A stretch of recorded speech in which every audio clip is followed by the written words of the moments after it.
getting ready here to go live with SamChats. Excited. Get a little background going on, and we will get this kicked off in about 2 minutes. So,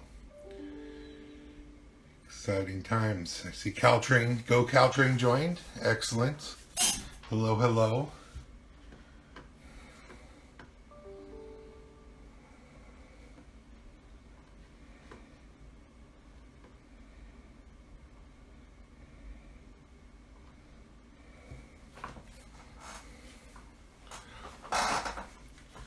Love it. Somebody called Shiny Bus Token. Fantastic name. Fantastic.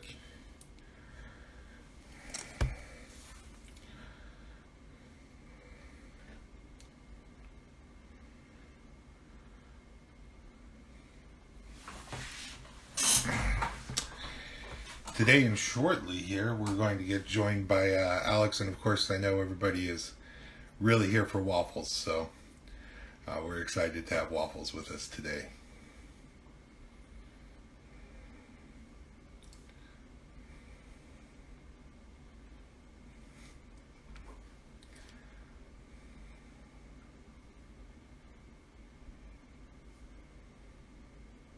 Hi, Train SF21. Thank you for joining.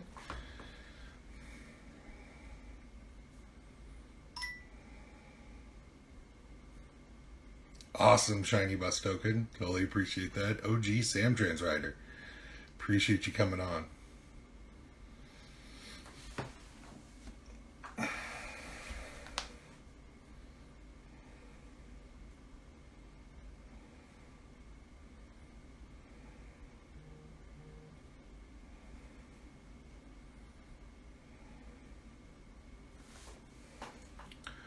All right, guys. Should have Alex joining us here, hopefully. Hey, Tinley, how are you?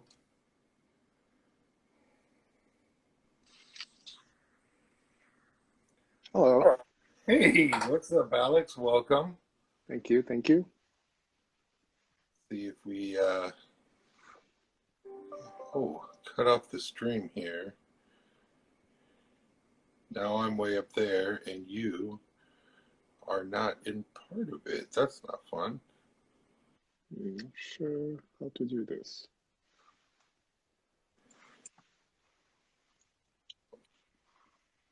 Let's see here. Stand by, everyone, while I try to get Alex in the background.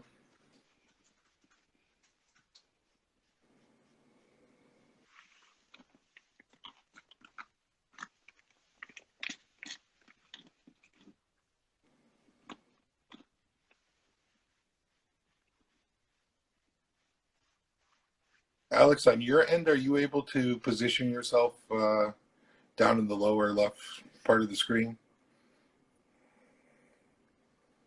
Well, let me look at this. Right? Both learning Instagram. Fun times. Well, they said that you can go without the background and image if needed. I know. We just had Waffles on there, and I was so excited, but... Well, she's right here. So there we go. Our planning assistant is here. Fantastic. There we go. All right. Well, we will go sans background for SamTrans, but sorry to our amazing marketing team that put that together. We appreciate it either way. Alex, I know I kind of talked about you being on, but why don't you introduce yourself? Tell the folks what you do for SamTrans. All right. Well, good afternoon, everyone. Thank you for joining us once again. My name is Alex Lamb. I'm a senior planner in the operations planning department. I basically assist in designing bus routes, managing them, and also assisting with the scheduling of those routes and making sure that the service that we provide is really helpful and to meet the need of our riders in San Mateo County. Awesome. Yeah, absolutely. It's cool that we're going after bus operations. Of course, our team that we probably work the closest with, and Chris did a fantastic job last week. We saw his bus, so I should introduce myself real quickly. So I'm Jonathan Steketee. I'm the manager for operations planning, so I work with Alex. were on the team, and obviously we work with operations, creating routes. Super fun times. I actually have a little homage to the last SamChat. You know, Chris showed his bus 649, and I actually have his bus on, so I'm wearing Chris's bus today, which is pretty exciting. And yeah, it goes to show you that we're all kind of bus nerds and love transit. You know, in the background, you can see my collection of bus stop signs from the different agencies that I've worked for. Unitrans is there in the center. And I know, Alex, you and I both went to UC Davis, but you collect something different, right? You collect maps? Yes. So I have a collection of transit maps, so mostly transit stuff. I'll show a few of the ones I have. I mean, it's really hard to like show them on the phone, but for example, I have something from Tokyo, all in Japanese, something I can't really read, but I just like to like collect those maps. It's like, now you just look at them, it looks really complicated, but you know, it's like really useful to have such a system out there. Something from London, another one of my favorites. Or I think one of the latest one I got was one from Prague, which is kind of cool too. Awesome. And then I also wanted to like show off our planning assistant, Waffle's right here. She's wearing her uniform right now, her little SamTrans sweater. It says best friend ever right there. It's kind of hard to read, but just focus on the SamTrans logo right now. Waffles has been paramount in getting us through the pandemic and having to socially distance, but seeing Waffles on Zoom has been fantastic. It's made my day many times, so hopefully it's making everybody's day on the stream as well. So, you know, I think we talked about being bus nerds, and hopefully that gives us some street cred. But, you know, Alex, I'm curious, you've obviously gone to a lot of transit location. What's your favorite transit station or transit line that you've ever seen in your travels? I would say I don't really have a specific transit station. I think just like maybe like when you travel, like you see some different subway stations, like the design, the architecture might be different. Something like in Paris, there's one under the Louvre, and then they actually have some like statues that you can see. So it's basically an exhibition at the metro station. But yeah, what about you? Do you have a favorite station or transit system out there? Man, I do. Well, so my favorite transit system, I mean, I'm biased because it's where I started, but it has to be Unitrans at UC Davis. Getting to work for them, student-run transit systems, just totally unique experience. Driving those double-deckers, those vintage double-deckers was pretty awesome. But as far as stations go, you know, my wife and I went to Europe a few years ago, and we went to Amsterdam Central, which is just a huge transit hub. You have the buses, multimodal buses and trains, and it was just the largest transit center I've ever seen. And the connectivity was amazing, obviously inspiring in some of the work that we do here at SamTrans and trying to make transit accessible to everyone and convenient and better than driving your own car. So you talking about the pandemic, you know, I'm curious, Alex, COVID, right, came, and it actually came right when I was starting at SamTrans, and all of a sudden we had to address service. Can you talk a little bit about like what our thoughts were there, how we went about it, and how we go around service planning in general? Yeah, sure. I can just start discuss a bit about this. So, as you all know, I mean, COVID has really impacted us, impacted a lot of people. And for us, when we like first had to address it, it was really, well, what are we supposed to do? A lot of people are still relying on our transit services. So our focus was to make sure that everyone who was riding or still riding the bus during the shelter in place were able to still get to work or get groceries or go to the hospital or see a doctor. So we really looked at the ridership. We didn't really, I don't think we suspended any service at the beginning. So we really wanted to see what kind of ridership we were seeing, where people were going and whatnot. And then from there, we had some time to look at that and focus on, okay, we also have to address the capacity. We can't have crowded buses anymore. We also have to think about our operators for their safety. We can't really have too many people out there at the same time. So what we did was, looking at all this data, we tried to make sure that, one, there was enough buses for people to ride.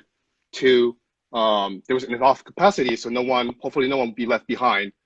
And three, we tried to ensure the safety of all riders, really. I think that's what we really started doing. Is there anything you want to add, Jonathan? Man, you summed it up really well. You don't even need me anymore. No.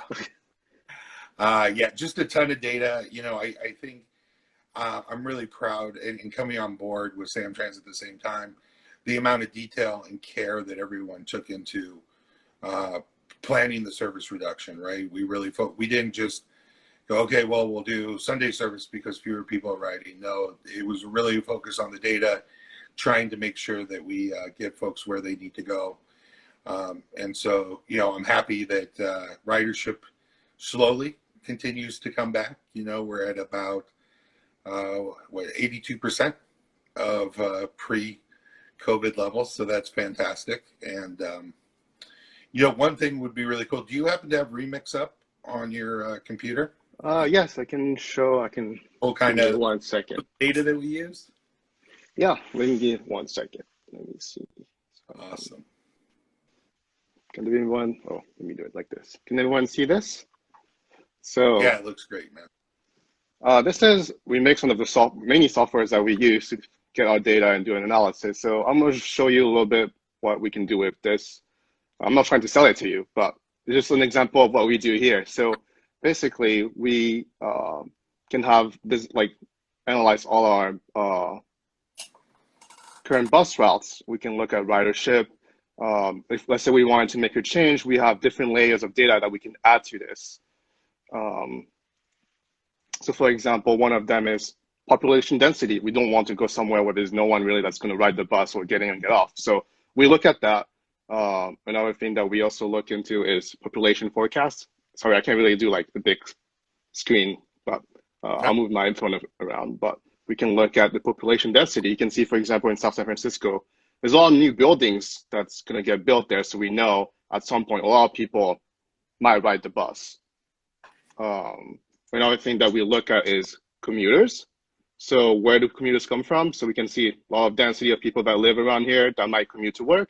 And we can also look at where all the jobs are. So you can see right here, that's Oyster Point. We all know there's a lot of biotech companies out there. And then another factor that we also consider, and then that's not all of them, but one of the main one is equity. That's something that we also really care about. So we also try to focus on that a lot to make sure that people that really need transit will be able to get that access. And then, yeah, that's a really quick summary of what we can use and what we look at when we look at designing bus routes or just rerouting them or detouring them. Yeah, absolutely. That's fantastic.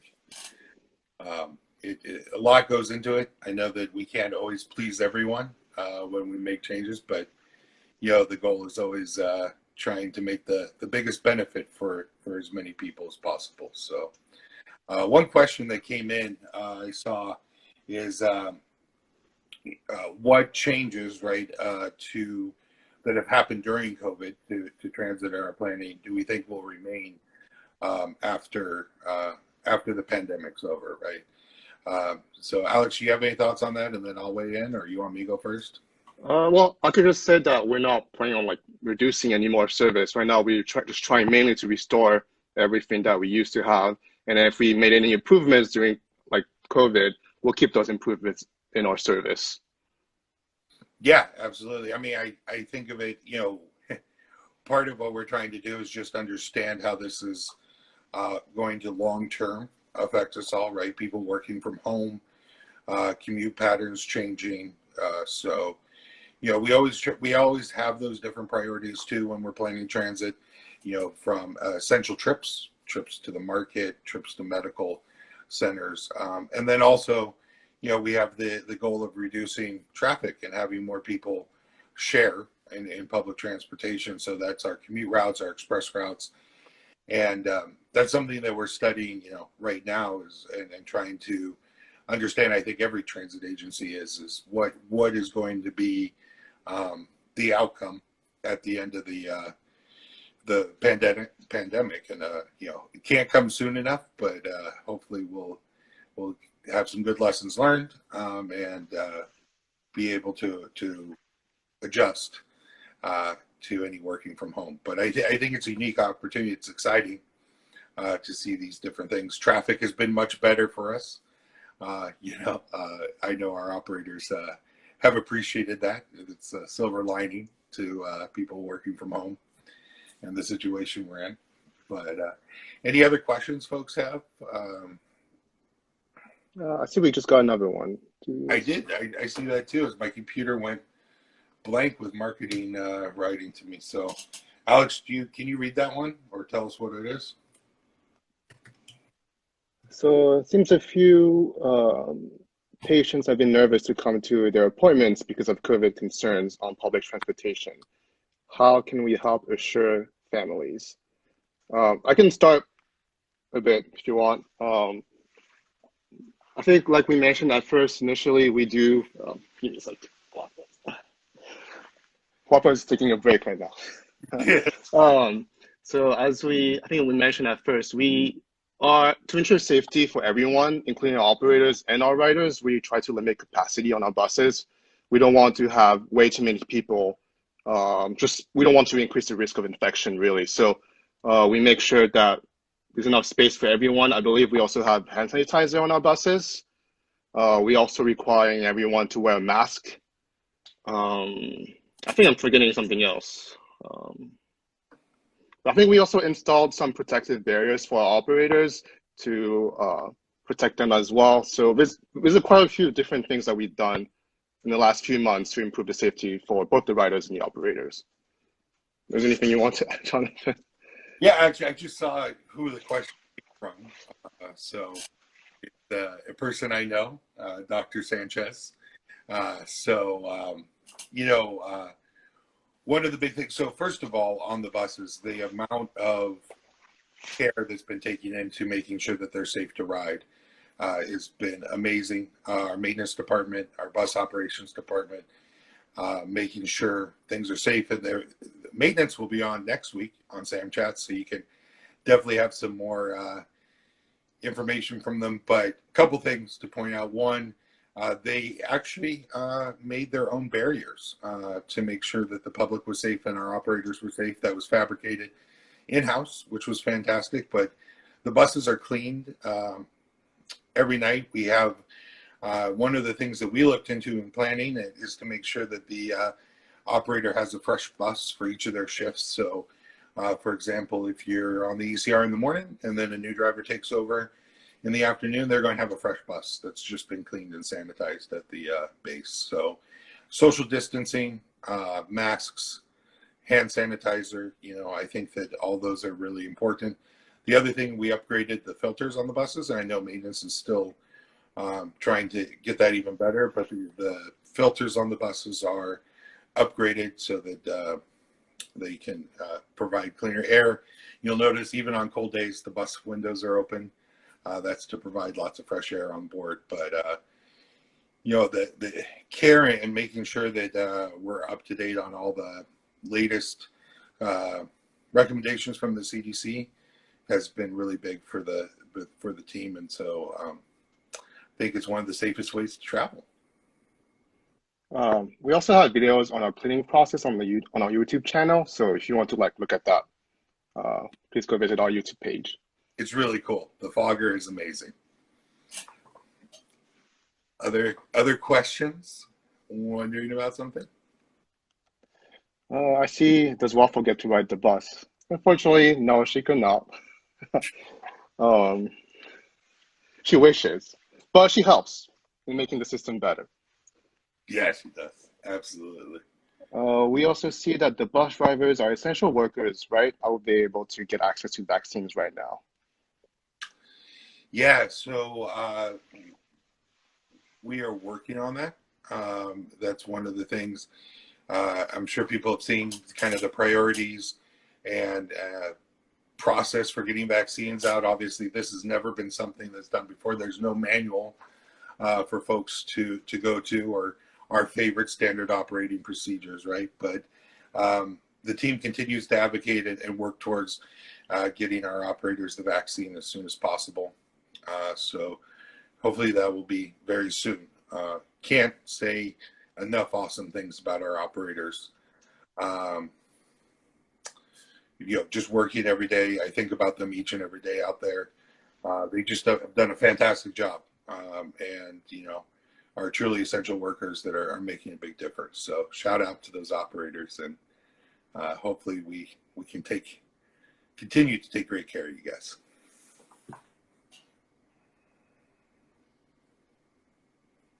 Any other questions? A more generic form of that question: are pets allowed on the bus?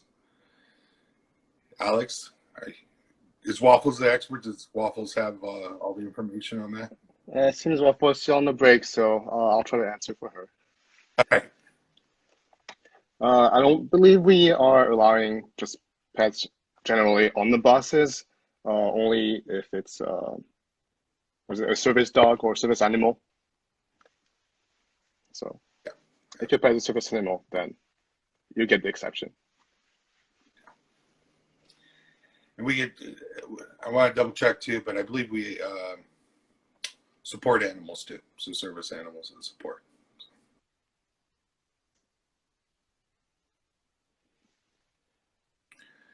Ooh, I like that somebody's asking about internship opportunities. Alex and I were just talking about that. SamTrans does have a really great internship program with shelter in place and everything going on this last year. We didn't have interns, but we are working on or evaluating whether or not that's possible this summer. Alex and I both really hope that it is. We in our team have interns. Alex, how many interns do we normally have?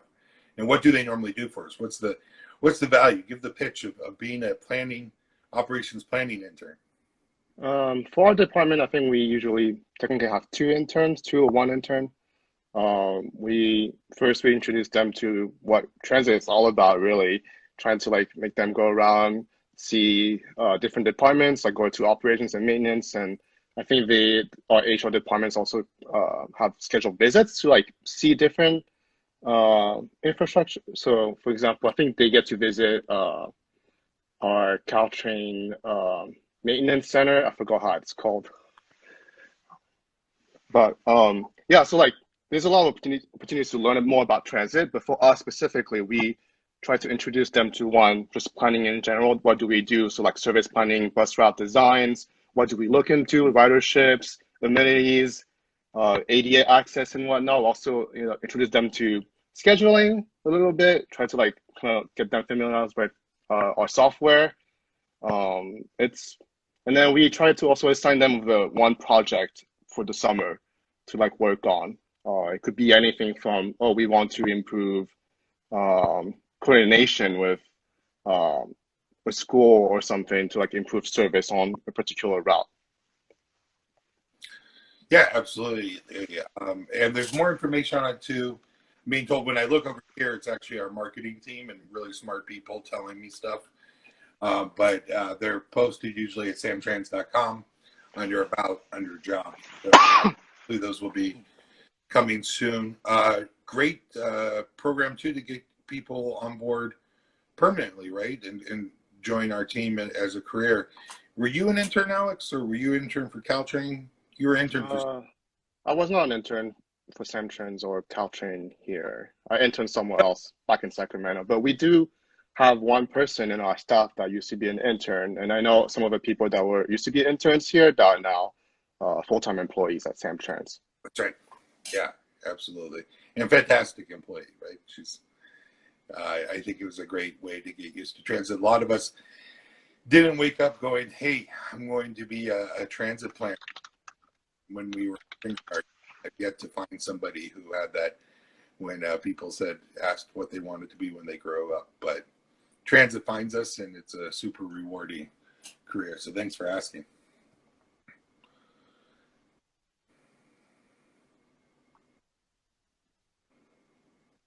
Any other questions? We got a few more minutes here. Someone also asked, how did us two got into this kind of work?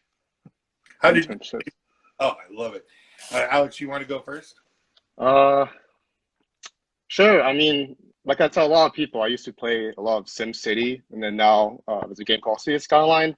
That's stuff that I used to like to play. So transit was always something that I liked in general. So I knew it was going to be about transit at some point. Even in college, I knew I wanted to work at transit. So um, as soon as I knew that when I was in college, I just got internships for anything related to transit, and then that's how I got here, really. Yeah, absolutely. I love that with the Sim City. They should create a program to teach people to be planners. So for me, I happened upon it. So I was at UC Davis. I saw a friend from high school that was a few years older than me. We were chatting. They said, "Hey," I mentioned that I was looking for a job. They said, "Hey, guess what the best paying job on campus is?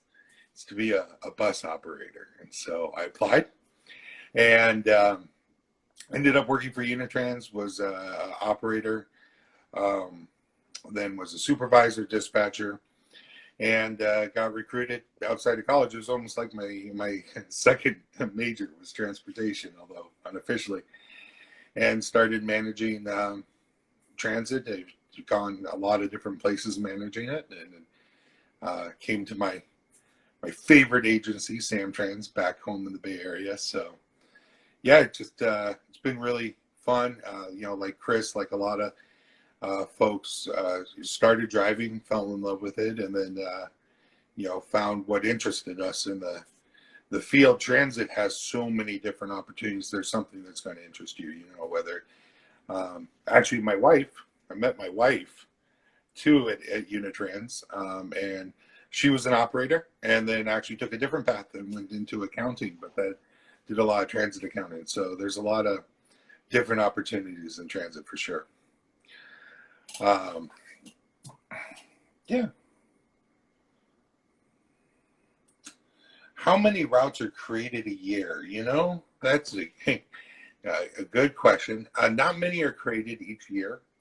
The routes are established, and then what we do is we tend to modify them as we go. We're looking at the time points and on-time performance, making sure they're performing as they should. And then some of our long-term planning is really looking at the performance of the route as a whole. Is it picking up enough people? Is it actually where it should be? And that could result in a minor reroute, or it could result in a line going away and a new one coming.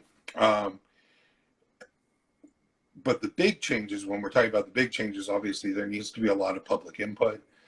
We don't do this just in a small box, hoping and staring into a crystal ball. We want to talk to folks, which has been one of the bummers during the pandemic. But we do have going on right now Reimagine SamTrans, which is COA in transit land, which is a comprehensive operational analysis. But it's really looking at the future of SamTrans. So there's going to be a lot of opportunity for public input.